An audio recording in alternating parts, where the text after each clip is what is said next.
สบายดีพี่น้องสบายดีFCทุกคนเด้อมาพบพอกันคือเก่าเด้อพี่น้องเด้อ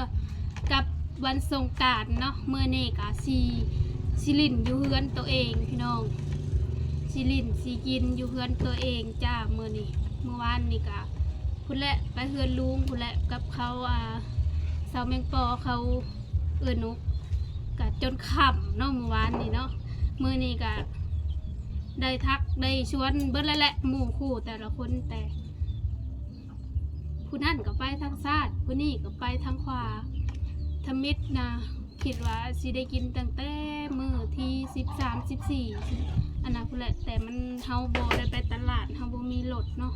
ก็เลยได้ไปมื้อนี้ไปเล่งไปเลยกับสาวมาซามื้อเช้านี่ก็คืออาหารในมื้อนี้ก็คือหน้าเนาะเพิ่นได้เลี้ยงสาวลงกับครอบครัวกับซามาซานี่แหละนี่จ้ะเลี้ยงปีใหม่เด้อพี่น้องเด้อก็ให้เพิ่นให้มาจักแต่หึงปานใดแหละแต่2-3 ทิศขึ้นหลังพุ่นแหละไปเอามื้อน่ะก็มื้อลงสตอรี่หนัง3ล้อหั่นแหละพี่น้องมื้อลงสตอรี่หนัง3ล้อและเขาเวียกบ่ทันมื้อนั้นเขาเวียกบ่ทันก็โดนอีกมื้อนะก็อย่าดอกบ่ได้ซีเรียส กะเพิ่นให้มากะจำนวนเงินก็อยู่ที่$500พี่น้องกะขอบคุณหน้าและ FC ทุกคนเด้อที่ได้เข้ามาซัพพอร์ตติดตามขอบใจหน้าหลายๆที่ให้ของขวัญปีใหม่เนาะกะขอบใจหลายให้สุขภาพร่างกายแข็งแรงหน้าที่การงานการเงินเจริญรุ่งเรืองขอให้มีแต่คนหักคนแพงเด้อเมื่อนี้กะมาแต่ตลาดนะพี่น้องก็ได้หลายแนวอยู่แต่บ่ฮู้ว่าเฮาสิได้กินกันจักคนที่แน่ๆตอนนี้อยู่กับมาซ่าตอนนี้กับแม่กับป้าส่วนนุกสาวปอสาวนุ่ยสาวนะหมู่เฮากะเพิ่นไปคนละทางนะตอนนี้สาวนุ่ยก็อยู่เฮือนอยู่150,000แล้วแต่บ่ฮู้ว่าเพิ่นสิมาบ่เพราะว่าเพิ่นว่ายังสิเข้าเซโนไปเวียกพี่น้องเฮาก็เฮ็ดท่าเนาะก็ขอบคุณหลายๆเด้อแม่ครัว2 คนจักสิแซ่บหรือบ่แซ่บก็บ่จัก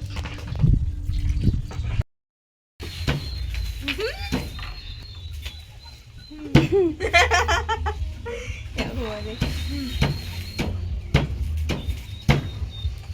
หลายในเก็บเต็มหมอนเนี่ยเพียงก็ดีแล้วเอาไว้แกงใส่นะยามหนาจะหาไม่เนาะยังได้กินกระดูกงามได้มือนี้ได้งามถือว่างามแหละสมสาว่าบ่สดว่าโลแล้วก็800,000ได้พี่น้องเอ้ยโต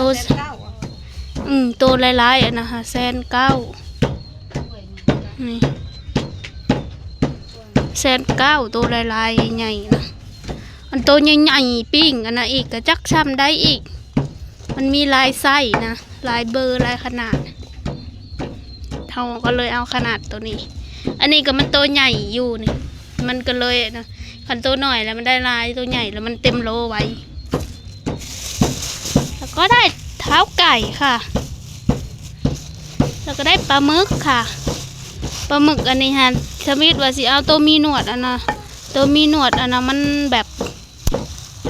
คืออยากเน่าเลยนี่ก็เลยเอาแบบนี้จ้ะอันนี้เพิ่นตำแจ่วอันสิเห็ดแบบพันข้าวปุ้นนะพี่น้องพันข้าวปุ้นใส่อันนี้นี่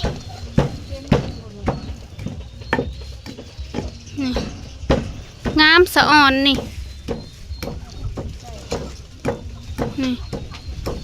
แจ่วซีฟู้ดเขาก็ซื้อแล้วกล่องหนึ่งก็ได้อันนี้นี่ได้พักจ้าส่วนนี้คือลูกซีนกับฮอนด็อกนี่แจ่วซีฟู้ด20,000 กีบ แต่เฮาสิปรุงใหม่เด้อพี่น้องเพราะว่ามันบ่ค่อยนัวจา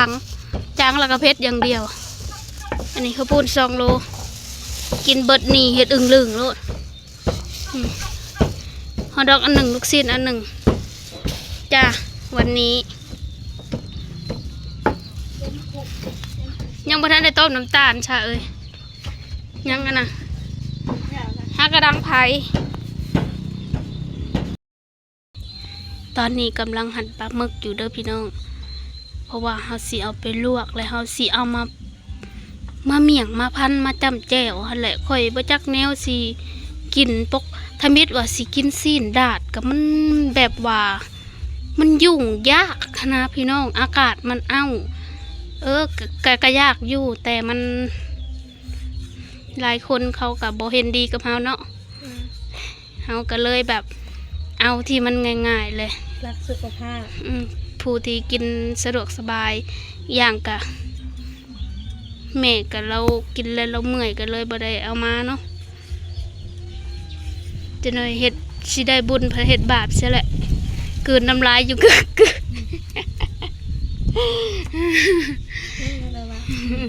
อีพ่อก็บ่อยู่เด้อมื้อนี้ค่ะไปกินปิ่นหมูปิ่นไปกับเสี่ยวตะเด็กผู้บ่ได้อยู่หรอกอยู่แต่เรานี่แหละผู้อยู่ก็กินเนาะฉันก็แบ่งไว้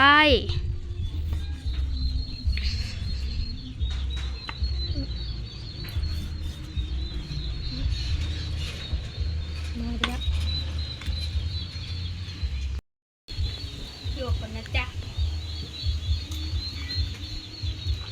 ลวกแล้วสิเอาไปพันเลยพี่น้องพันกับกระปุกลวกหมดแล้วมันกะเบิ่งจำนวนคนเลยหมูมั้ง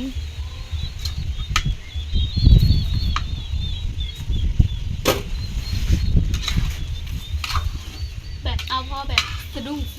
เด้งๆนะเนื้อเด้งๆต้องเอาสุกเกินไปเด็ดเกินไป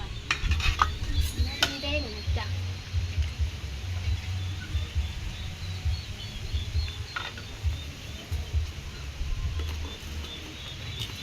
ตื่นมาเช้ามากกับมาข้างหม้อข้าวนี่แล้วข้างหม้อข้าวแล้วก็อาบน้ำแล้วก็อาบน้ำแล้วมากินข้าวแล้วก็ไปเวียกมาแต่ละมือไปดึกมาค่ำเพื่อมาหดบริเฮดโอทีกะ5 โมงแรงหอดเงิน5 โมงแรงนั้นยังหอดเด้อเห็ดยังบ่ได้จำนะหอดอันนี้เราพอบอกแบบเด้งๆนะเด้งๆจ้ำพี่น้องเด้อแซ่บๆมากัน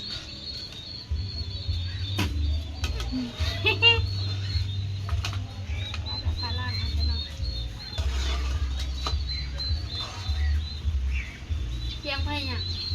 เสียงห่านเสียงไม่หลุดเลย มันหลดอันนี้บ่เกือบเหยียบห่านทีบิดตุ๊กโกโอ้ตันทางนี่สมิงโอเคแล้วนะเนี่ย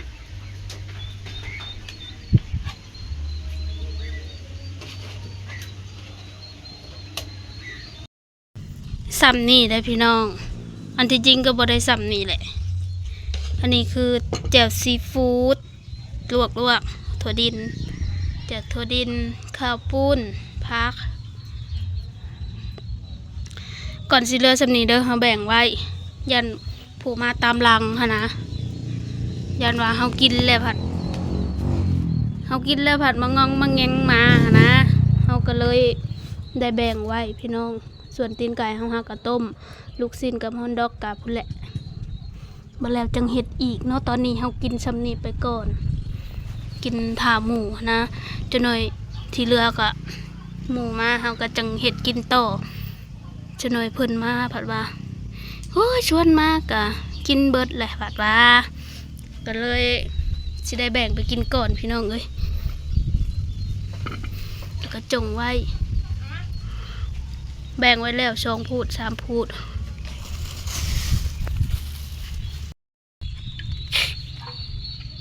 มาเด้อพี่น้องมาซาลองสเต็ปก่อน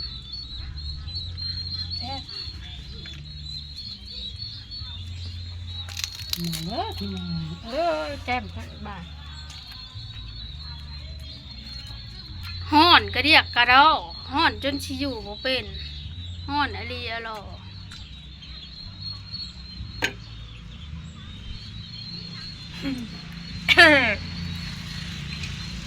บ่ทิ้งหาไปเวียกไปเฮ็ดทางนั้นบุญลินปีใหม่เนาะ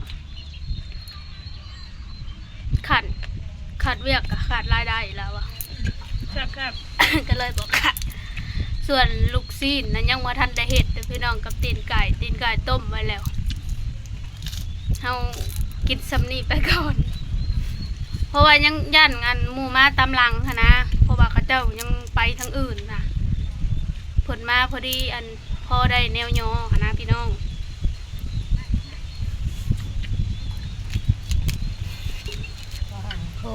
แม่เงาะนะ เดี๋ยวเฮ็ดหรือบ่เฮ็ดบ่เฮ็ดบ่จักเลยเนาะลูกสาวเจ้าเฮ็ดมันก็เผ็ดนั่นแหละ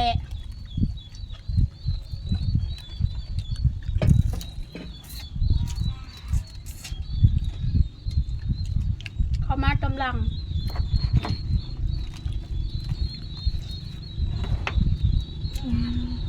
อยากทึกป้าแป้งเลย ว่ามันจะร้อยหรือเปล่า ไปหลอกก็น่าจะเนาะ ตู้ไปเจอพวกนั้นไงน้ำจันคนเต็มเดี๋ยว เฮาเลยบ่มีตู้เนาะ ผูกแขนวะมันแค่มักจุ่นเนาะ ทุก มัน ท่าน แค่มักจุ่นเนาะ เลิกขึ้น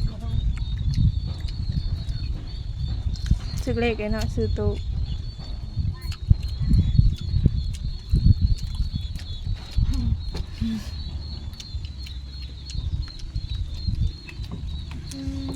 สาวผู้ชายอ่ะ แมนชีบอแพงเป็นเท่าไรหมื่นถูกอ่ะเอาเงินมาใช้ กินกระปั่นลึกล่าง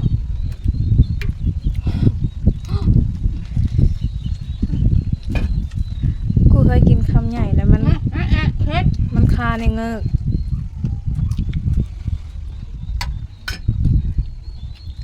แซ่บอะ ถ้าเจ็บแถวหนักมันแถวสาว มาพ้องกันละคำใหญ่ ยิ่งนุ่ยนะขมา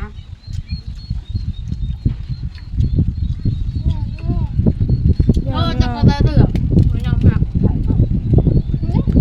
ฮ้อน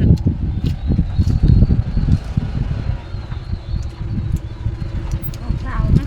ไม่ได้ อะไรสองค กินแล้วนะพี่น้อง ให้ได้หัวโปก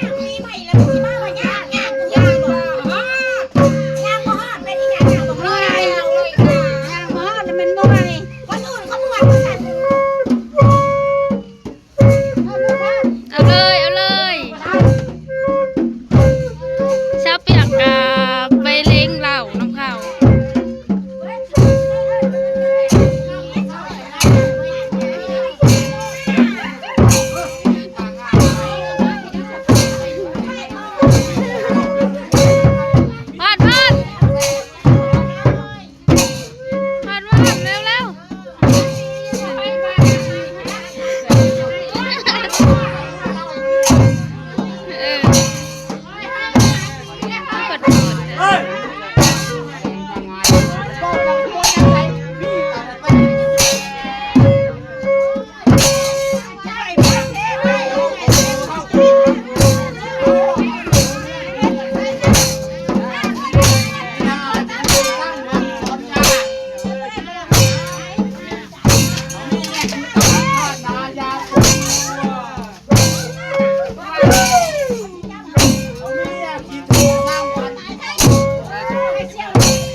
ไม่ได้ว่านะมาดูวังเด้อบุ้ยไฟยังอย่าถึงมาตอกที่ท้องเราได้ใช่ บุญเนี่ยไปดึงท่อมาเนี่ยดึงมาโลด ไหวใส่ ดึง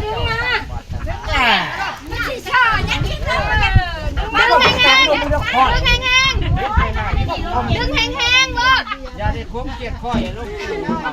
พันชื่อเจ้าไม่ใช่นักแบกนี่ให้แกะเด้อถึง แกะแล้วจนสิเบิดเลยของเมยลี่จน ป เขิ ราน ถนาจริงใดคอยได้จริงนั่นสม